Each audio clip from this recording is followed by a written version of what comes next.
नाम दीक्षा लेने के बाद भी हमारी सुरती क्यों नहीं लग पाती? हमारी सुरती स्थिर नहीं हो पाती। परमात्मा हमारे इतने पास है, फिर भी हमें उन्हें पाने में इतना समय क्यों लग जाता है?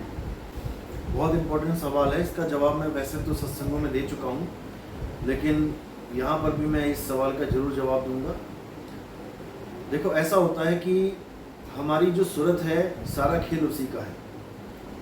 हमारी सूरत अगर स्थिर है तो हमें कोई विचलित नहीं कर सकता, और अगर हमारी सूरत चलायमान है तो हमें कोई भी कभी भी विचलित कर सकता है। सूरत स्थिर कब होती है? जब हम सहज अवस्था को प्राप्त करते हैं। सहज अवस्था क्या होती है? जब हम मन माया की कैद से, तीन गुणों की कैद से ऊपर उठ जाते हैं, जब हम संसार के अस्तित्व को समझ जाते हैं, जब हम संसार को सपना मान के इससे ऊपर उठ जाते हैं। यानी कि जब तक हम मान बढ़ाई में, प्रिय अप्रिय में, सुख दुख में उलझे रहते हैं, तब तक हमारी सूरत स्थिर नहीं होती, क्योंकि हमारी सूरत इन्हीं का चिंतन करती रहती है। हल्का सा दुख आ गया तो उसी दुख में रमी रहेगी, उसी दुख के बारे में सोचती रहेगी।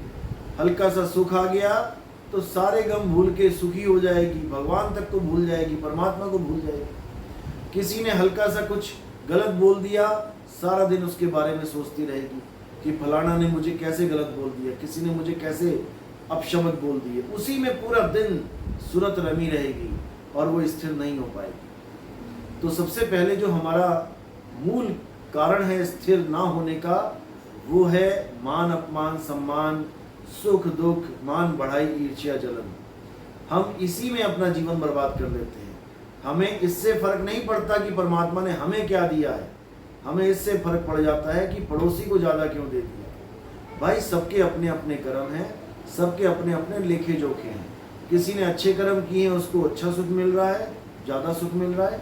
किसी ने कम पाप, कम पुण्य किए हैं, उसको कर्म ज़्यादा काटने पड़ रहे हैं। ज़्यादा पाप किए हैं, ज़्यादा कष्ट मिल रहा है। तो इससे फर्क नहीं पड़ना चाहिए कि कौन सुखी कौन दुखी। फर्क इससे पड़ना चाहिए कि कितनी लगन से कौन अपने आप को स्थिर कर रहा है, कौन अपने आप को मजबूत कर रहा है, कौन जितनी ज़्यादा गहरी नींव खोद रहा है, उसकी बिल्डिंग उतनी ही ऊंची बनने वाली है। तो हमने पहले अपने बेस पे काम करना है, हमने नींव की खुदाई करनी है। नींव की खुदाई का मतलब है हमें 52 अक्षरों से ऊपर उठना है, हमें तन मन से ऊपर उठना है, हमें निंदा चुगली से, मान बढ़ाई से, मान अपमान से, प्रिय अप्रिय से, सुख दुख से ऊपर उठना है। अगर कोई आपको कुछ कह भी देता है तो आप एक कान में डालें और दूसरे से निकालें। ज़्यादा देर उसको सोचने की ज़रूरत नहीं है, क्योंकि आपका समय अनमोल है। आपको समय इसलिए नहीं मिला कि आप किसी के बारे में सोचते रहें। आपको ये इंसानी चोला इसलिए मिला है ताकि आप अपने बारे में विचार कर सकें, अपने आप को पहचान सकें। किसी और को पहचानने में समय बर्बाद होता है और खुद को पहचानने में समय सफल होता है, जीवन सफल होता है। इसलिए हमने अपने जीवन को सफल करना है और अपनी सुरति को गुरु के द्वारा बताए गए विधि से एकाग्र करना है। सुरति को एकाग्र करना ही भक्ति है। कोई जप तप व्रत करना भक्ति नहीं है, कोई तीर्थों में जाना, मूर्तियों को पूजना भक्ति नहीं है, सत भक्ति नहीं है। भक्ति तो कह सकते हैं, लेकिन सच्ची भक्ति नहीं है। सच्ची भक्ति क्या है? सूरत को स्थिर करना, जिसके लिए कबीर साहब कहते हैं, सूरत फंसी संसार में तासे पड़ गई दूर, और सूरत बांध स्थिर करो आठों पहर हुजूर। जब तक आप आठों पहर अपनी सूरत को एकाग्र नहीं करेंगे, आपको सहज अवस्था प्राप्त नहीं होगी, और सहज अवस्था प्राप्त नहीं हुई तो आपको परमात्मा बिल्कुल पास होने पर भी नहीं मिलेगा। जैसे जल की तरंगे समुद्र में जो लहरें आती हैं, वो समुद्र बिल्कुल पास है, उसके नीचे ही है, लेकिन उसको अनदेखा करके वो लहरें आगे से आगे बढ़ती जाती हैं और काफ़ी दूर निकल जाती हैं। इसी प्रकार अगर वो अपने आप को कहीं पर भी स्थिर कर लें तो वो समुद्र में ही मिल जाएंगी। स्थिरता ही समुद्र है और भटकना ही लहर है। लहरों की तरह भटकते हुए आप स्थिर समुद्र पर भी भटकते चले जाओगे, यानी अचल आत्मा आपके पास है, फिर भी आपका जो मन है, सूरत है, ये चलायमान रहेंगे और परमात्मा के पास होकर भी परमात्मा से दूर रहेंगे। इसीलिए हमने विचार करना है, अपनी सूरत को स्थिर करना है। सबसे बड़ी बात है कि हमने अपने आप को अकर्ता समझना है, अकर्ता जानना है। अकर्ता होना ही मुक्ति का एकमात्र साधन है। जब तक आप अकर्ता नहीं हो गए, जब तक मुक्ति होने वाली नहीं। आपको गर्भ में जाना ही पड़ेगा, जिसके लिए बाबा नानक कहते हैं, जब लग जानू मैं हूँ करता, तब लग गर्भ जून में फिरता। जब तक आप अपने आप को कर्ता मानते हो, आपको भोक्ता बनना ही पड़ेगा। इसका एक ही इलाज है कि चाहे कुछ भी हो जाए, कुछ भी हो जाए, आपने ना अपने आप को कर्ता मानना है और ना ही आप कर्ता हो। तो कर्ता कौन है? कर्ता मन माया, 5 तत्व, 25 प्रकृति, 3 गुण है, जिसके बारे में गीता में भी बोला गया, हे अर्जुन, आत्मा अकर्ता है, आत्मा कुछ नहीं करता। ये जितने भी कर्म इस दुनिया में होते हैं, अच्छे और बुरे दोनों, पाप और पुण्य दोनों, शुभ और अशुभ दोनों, ये सब मन और माया के द्वारा, प्रकृति के द्वारा होते हैं। तुम गलती से भी अपने आप को कर्ता मत मानना, और जो कर्म तुम्हें लगते हैं कि तुम कर रहे हो, वो सब मुझे अर्पित करते जाना, समर्पण करते जाना।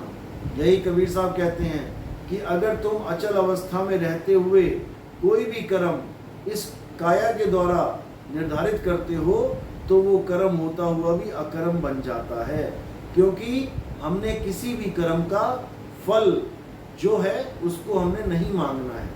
इसीलिए गीता में बोला गया, हे अर्जुन, कर्म कर, फल की इच्छा मत कर।